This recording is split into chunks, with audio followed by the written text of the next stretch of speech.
opa, kakek, nenek kita lah. Mereka itu yang hidup di zaman itu. Mereka yang merasakan bagaimana zamannya baby boomer. Karena angka kelahiran bayi itu meningkat. Karena pasti kan ketika Indonesia dinyatakan merdeka,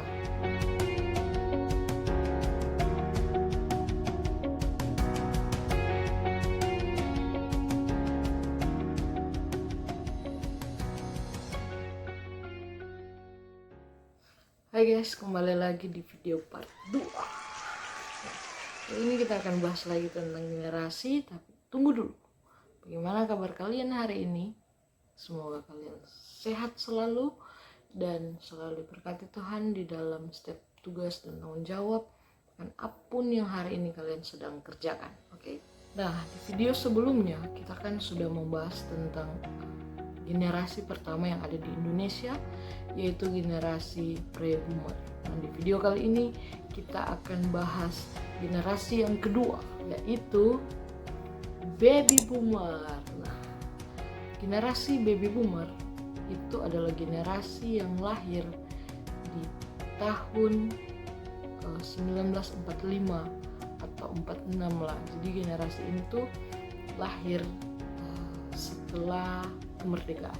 Jadi ketika Indonesia dinyatakan merdeka, maka lahirlah generasi ini. Orang-orang yang lahir di tahun 1946 sampai 1964 yang kalau tidak salah itu kenapa dinamakan baby boomer? Karena di tahun setelah kemerdekaan itu angka kelahiran bayi itu meningkat drastis. Dan kalau dipikir-pikir sih tidak heran ya kenapa angka kelahiran bayi itu meningkat, karena pasti kan ketika Indonesia dinyatakan merdeka, ini sudah merdeka nih, otomatis kan orang-orang sudah pulang ke rumah masing-masing di sana bersama-sama, dan angka kelahiran bayi, kondisi kehidupan itu sudah mulai normal. Jadi ketika kehidupan sudah mulai normal, maka yang terjadi adalah keluarga mulai harmonis, keluarga mulai bersama-sama, sehingga angka kelahiran bayi itu sangat naik drastis. Generasi baby boomer ini adalah generasi yang saya sangat sukai.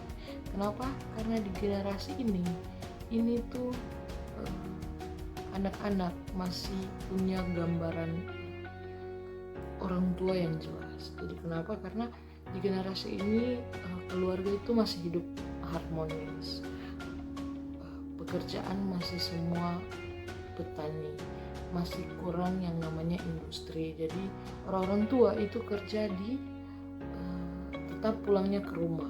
Berbeda dengan zaman sekarang kan orang tua banyak merantau kemana kesini kemana. Nah, tetapi di zaman itu kehidupan itu sangat harmonis. Makanya anak-anak di zaman itu sangat mengenal kedua orang tuanya. Berbeda kalau zaman sekarang kan ada ayah, terutama ayah ya.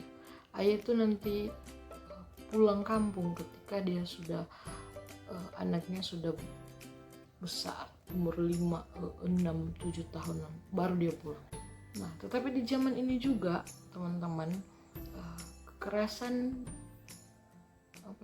didikannya zaman ini masih keras. Kenapa? Karena ada sisa-sisa dari peperangan. Jadi orang tua di zaman itu keras didikannya.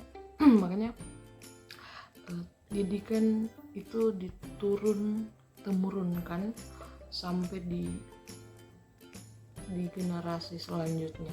Bahkan ada yang sampai generasi sekarang, tapi tidak semua. Ada yang hari ini sudah mulai mengurangi, maksudnya sudah tidak terlalu lagi mendidik anak itu sekeras dulu begitu.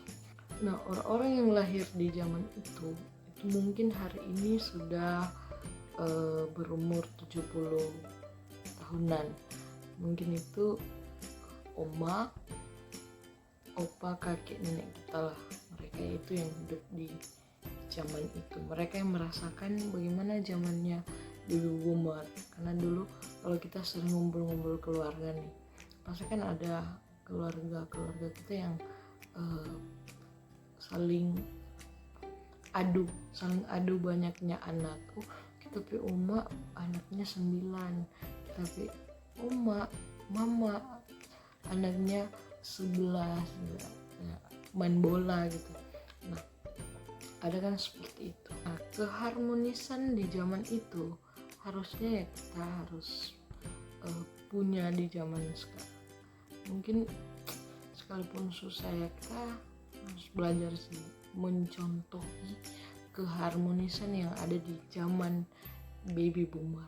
Nah, apalagi nih orang tua ya, suami istri. Kalau zaman sekarang kan kalau pulang kerja terus lagi capek-capeknya hidup sampai rumah dapat periksa HP terus dapat marah, anak ini itu sudah mulai tidak harmonis. Jadi semoga kita boleh belajar dari zaman baby boomer. Nah, tapi budaya orang timur itu selalu tentang kekerasan. Di timur itu kita kaku, terkenal dengan budaya yang kaku, berbeda dengan budaya orang-orang lain. Kalau timur kan suara keras, semua apa-apa dipukul, terutama anak-anak, orang tua ke anak-anak itu dipukul. Jadi saya rasa sih kita mulai harus belajar untuk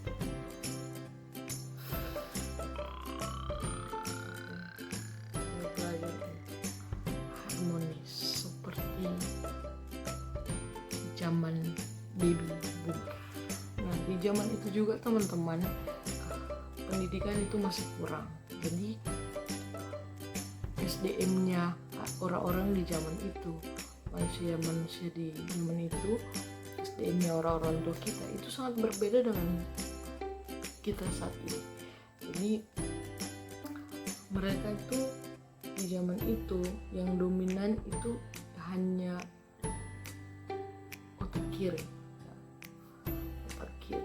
Terus jadi wajarlah ketika kalau kita berbicara itu tidak nyambung dengan mereka, atau mereka kurang menangkap informasi yang kita punya.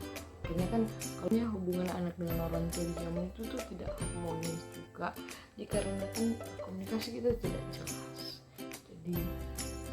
Jadi pesan saya untuk teman-teman, kalau mau nongkrong itu bilang-bilang, jelaskan dulu ke orang tua, atau apalagi orang tua yang tidak paham dengan perjalanan kita, jelaskan sedetail mungkin agar tidak terjadi miskomunikasi di sana lah. Oke. Nah, segitu dulu pembahasan kita tentang generasi baby boomer. Semoga kita bisa memahami kehidupan mereka ya teman-teman, dan semoga komunikasi kita bisa lagi diperbaiki sehingga tidak ada miskomunikasi dengan mereka, dan akhirnya kita pun bisa belajar harmonis dari mereka.